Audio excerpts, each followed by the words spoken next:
Court's in session. You may be seated. SJC-10778, Commonwealth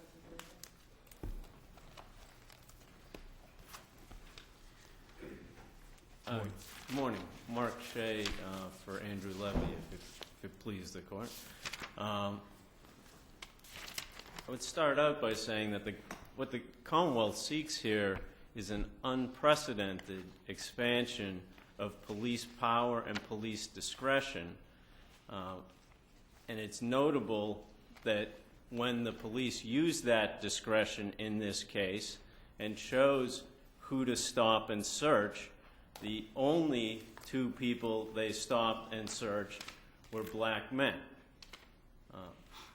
And that, I think, is important in looking at the case. The detective had discretion as to who to stop. He opines at one point that if he had seen the contour, meaning the other car with that the white guy had been the passenger in, he probably would have stopped it.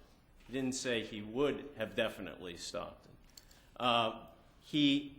The testimony of O'Connell is that the officer O'Connell, is that he was available, and that I think he was the head of the narcotics unit.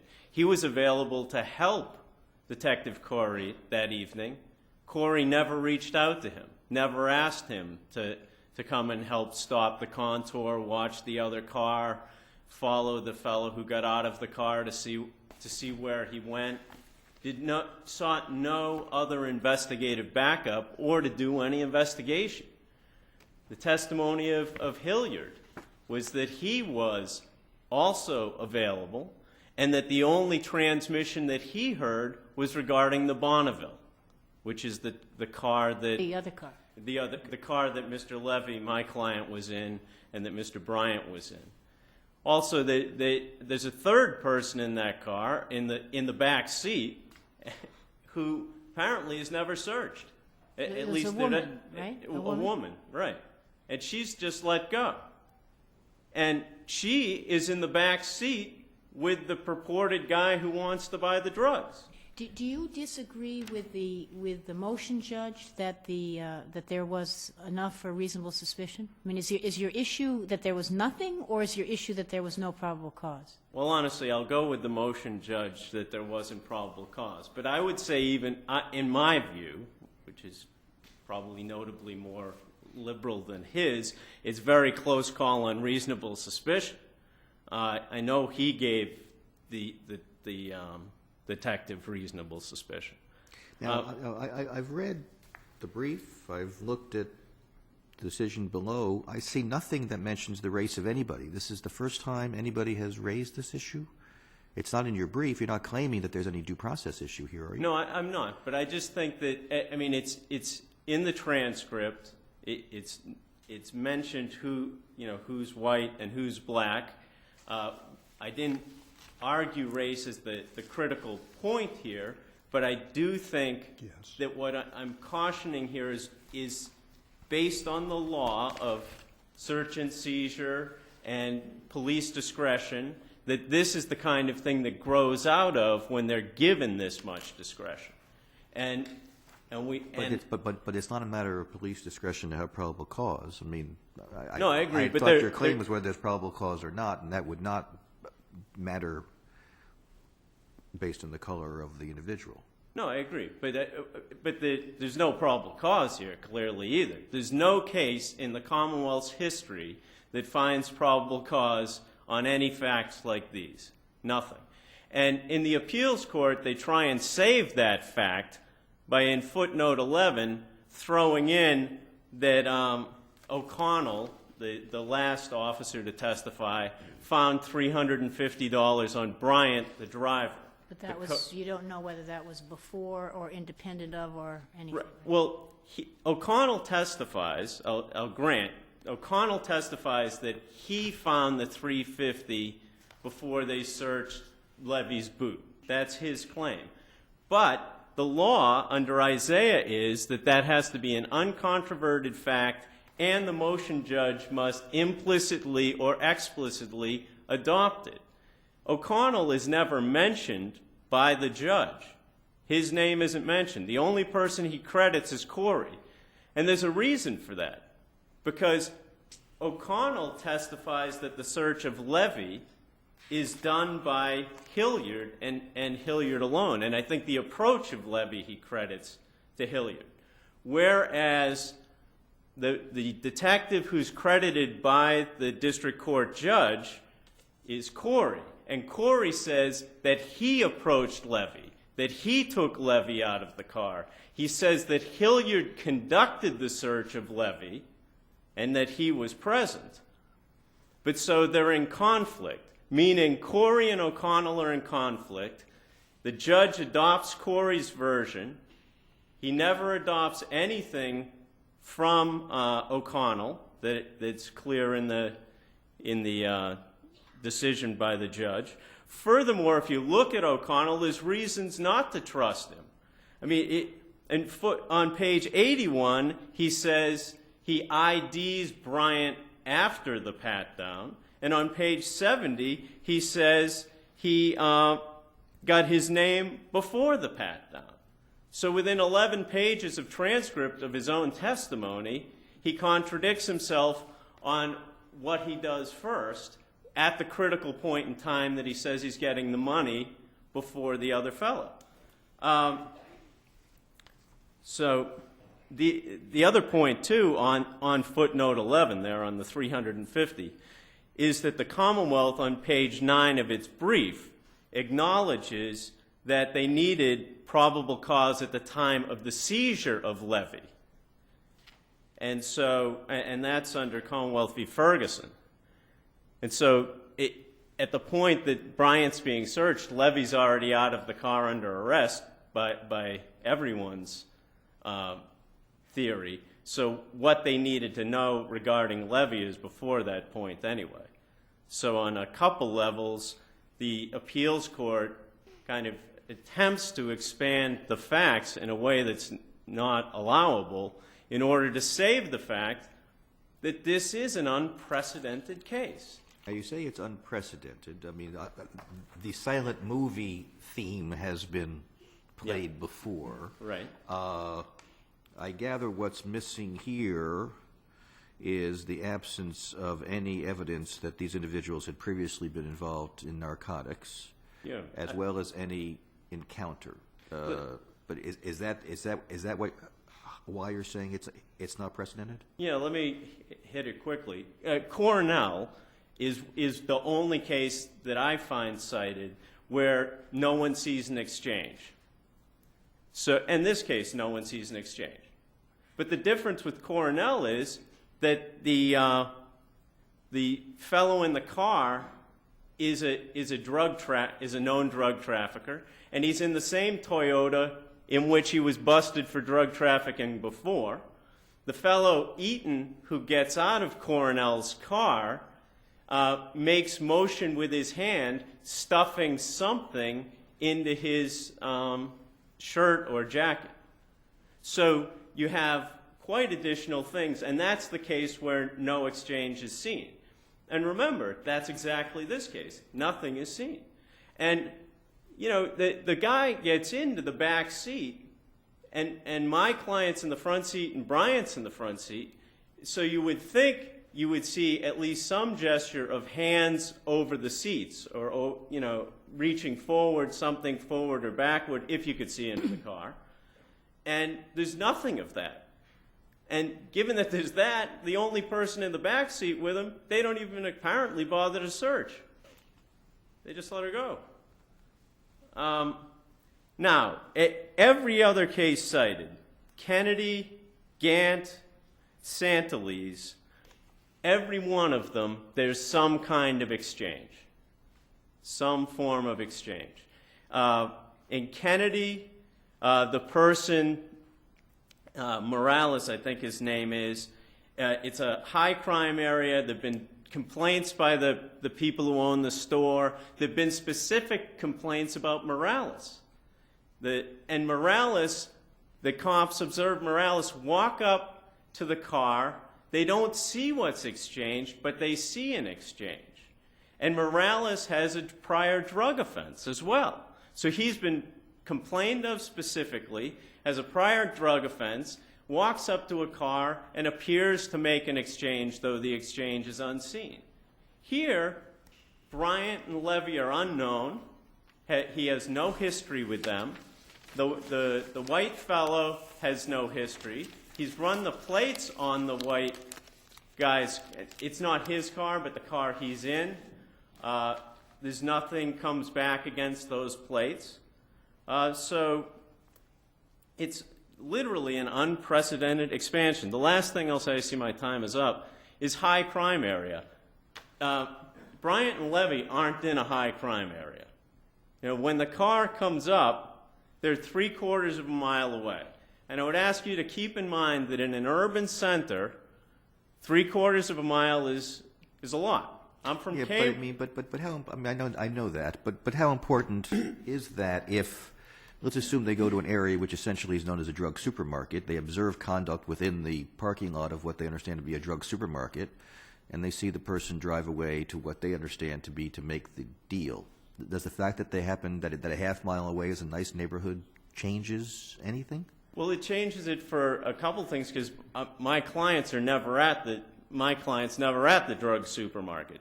Two, it's pretty unclear to say it's a drug supermarket when there are 5 arrests, some for prostitution, in a 12-month period. 5 arrests off those payphones, too. I'm not saying payphones are very busy nowadays, but let's say 2 phone calls a day get made from those payphones. That's 5 out of 730, right? That's not a high number. And the last thing I'd say is I live in Cambridge.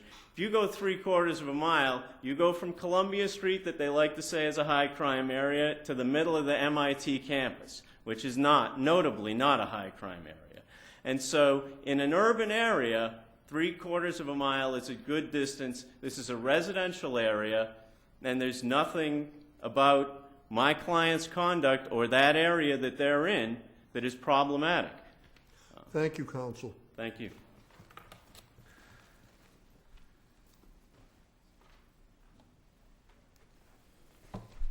May it please the court. Good morning. My name is Jessica Healy. I'm here on behalf of the Commonwealth. First, I'll start out by recognizing certainly what Justice Gantz pointed out is that the 2 weakest points to the Commonwealth's case, which have been mentioned. And I'm not trying to argue that, as my brother here saying, that the Commonwealth is asking this court to find something that's unprecedented. These are very fact-specific types of cases. And I'm suggesting that the facts that are present here are enough that there was probable cause. And the facts in any 2 cases are never, ever. What were the facts that supported the search? In this case, Yeah. It was, first of all, with regard to the unusual transaction that they observed, it was this very brief 20-second phone call that was made, followed by that male getting into a vehicle and driving to a location approximately 3/4 of a mile away into a residential area. He pulls to the side of the road. He turns off the lights are turned off on the vehicle.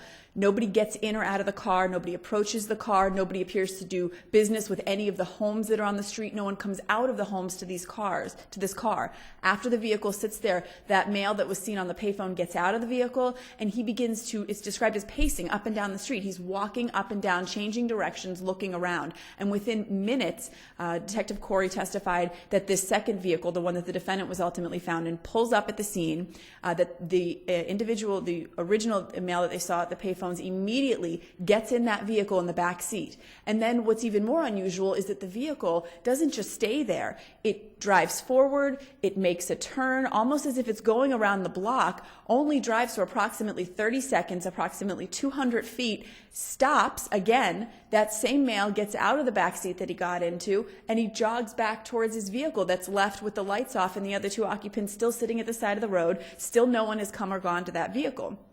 So it would have made a difference if they hadn't driven? Wouldn't you be saying, and they sat there, they didn't go anywhere? I mean, so it made a difference that they drove for a while? Yes, it makes it even more unusual. I mean, maybe if he just approached the side of the vehicle and leaned in and it looked like they were talking, I mean, you could innocently explain that away as he was giving him directions. He was saying hi to someone that he randomly encountered on the street that he wasn't expecting to see, that he recognized. But the fact that he got in the back of the vehicle and that the vehicle kept moving, I think makes it even more unusual and weird. You absolutely cannot innocently explain that away. Probable cause doesn't require you to find that there's no other alternative, but I suggest in this case there isn't. There's no reasonable explanation for this behavior. It is extremely unusual. You have Detective... Is the reasonable explanation that it's criminal? That something that occurred inside the car is criminal? Yes, and I would point out that not only does this interaction begin at these specific payphones that are what I would describe as a hotbed of criminal activity, this particular detective testified that he himself has made 5 arrests, and I know that it's been argued that there were only 5 arrests in this area. This was his testimony that he himself, but that he was familiar with other arrests. They go to these payphones, which is presumably described as a more public location, to this more private residential location farther away. Again, I think you can infer that it's something more secretive that's going to occur. It can't occur in open. It can't occur in public. The trouble is that maybe you can infer that there's something more secretive and maybe even sinister, but how you get to probable cause of a drug transaction without either anybody seeing any exchange or even any information that these are prior known drug dealers or anything, I mean, it's a leap. Yeah, you've got the reasonable suspicion, I as what the understand. judge says, but how do you get that next level? I suggest that and I used this analogy before, there's that language about the whole silent movie. And in a lot of the cases that are cited, the officer making the observation sees only a very small portion of that movie. And in this case, Detective Corey sees this movie from the absolute beginning till the absolute end. And the longer that he watches this movie, I mean, yeah, maybe if he had just seen the payphones, it would be a stretch. Or maybe if he had just seen someone get in a vehicle and then out of a vehicle 200 yards down the road, it would be a stretch. But the longer he watches this movie, the longer that this goes on, and it's not each factor in a vacuum, it's each factor considered together with the other factors. Let me ask you something. Certainly. Would you agree that if it was suspicious behavior, it was suspicious behavior for both cars? I agree that it was suspicious behavior for both cars. So, if it was, did they stop both cars? They did not. Detective Corey. And so why didn't they do that? Detective Corey testified that he lost sight of both cars and that he was attempting to drive around to locate both. He testified that if he had seen the white car, he would have stopped it. But what also I think is significant, he testified that based on what he saw in his training and experience, he believed, based on the way that it played out, that the vehicle the defendant was in was the dealer. And I know it's sort of picking and choosing, but he was in a situation where he said he was alone. He was attempting to call back up at that point when the cars started to leave the area to locate these vehicles. But as being a lone detective, I mean, he called out the plates for both cars. He had to make a choice on which one he was going to maybe locate more imminently. He went after the car that he believed was the dealer. I mean, that's the more serious crime. That's the more serious issue, as opposed to going after necessarily the purchaser of the drugs. Let me ask you this. So let's assume we have the same thing. We have the same payphone. Somebody pulls into the parking lot, goes over, uses the payphone for a short period of time, gets back in their car, and a minute later, another car pulls into the parking lot. This person gets out of his car and goes and sits in the back seat of the other car for 20 or 30, well, a minute, I don't know, 2 minutes, gets out and goes back to his car and drives off. Probable cause to believe a drug transaction has occurred? We don't see any exchange. We don't know these people. Is that probable cause? I wouldn't think it was, and I think that the fact that they move locations, that this individual, the original individual, is pacing the street, apparently waiting for someone to arrive. That he All right, gets, so he makes the phone call. He then paces. He paces around his car, waiting for this other car to arrive. Car arrives. He gets in the back seat for a minute, gets out, gets back to his car. So pacing is pacing? It's not necessarily just the pacing. I think the moving of the transaction, the going from those more public payphones to that more secluded residential street where he pulls to the side of the road, turns the lights of the vehicle off, and then gets out, I think that definitely adds to it.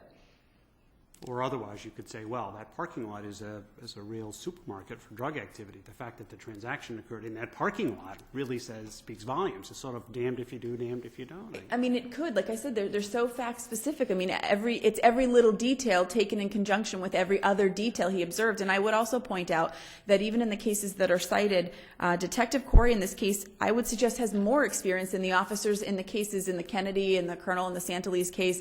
He's an officer who testified. He's a 13-year veteran, 10-year veteran of the narcotics unit. He's done over hundreds, I believe he said, of search warrant affidavits, and he testified to making well over 500 narcotics-related arrests. And as far as, narcotics detectives, officers go in the city of Brockton, I suggest that he's it. And the evidence that you have in the other cases, you have officers that have made far fewer observations, far fewer arrests. And he, I think his confidence is a little off-putting when he says, I knew for a fact. But I think it also shows how well he knows this area, how well he knows this neighborhood and this drug trade. I mean, you have to keep in mind here that if we draw this restriction tighter. But didn't know these people. Did not know these people. Or the cars. Absolutely. Didn't know the people, didn't know the car. I think he testified that one of the cars, he remembered it being from out of town. And remember, we know that the operator of the vehicle the defendant is in has a suspended license, so there was never a question that there wasn't probable cause to stop the vehicle and to arrest him for that offense. A reasonable suspicion.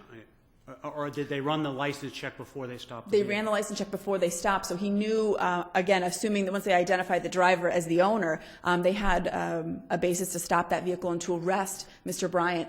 And I would just point out, also that Mr. Bryant, Sergeant O'Connell testified that he found a rolled-up wad of $350 in Mr. Bryant's pocket. Yeah, but that's not Mr. Bryant. That's Mr. Bryant, right? Not Mr. Levy, correct. But I'm saying even if the court finds that there was a reasonable suspicion or even a strong reasonable suspicion, you have Sergeant O'Connell testifying that he gets Brian out of the car, which he legally can do, again, based on the fact that he doesn't have a working license. And as he begins to search him, incident to his arrest for the license, he finds he described it as rolled up $350 cash in his pocket. So, I mean, it's sort of, I know it's like a throw-in at the end there, but if it's close between reasonable suspicion and probable cause, wouldn't that put them over the edge there and give them the But the judge probable didn't cause? make any, he found that the roll was found, but he didn't find when the roll was found. So what do we do with that? You're right. He didn't make any findings with regard to Sergeant O'Connell's testimony at all. Obviously this court has the transcript in front of it and can see what he testified to, and he also didn't make a finding that he was not crediting the testimony of Sergeant O'Connell. Thank you, Thank you Counsel. very much.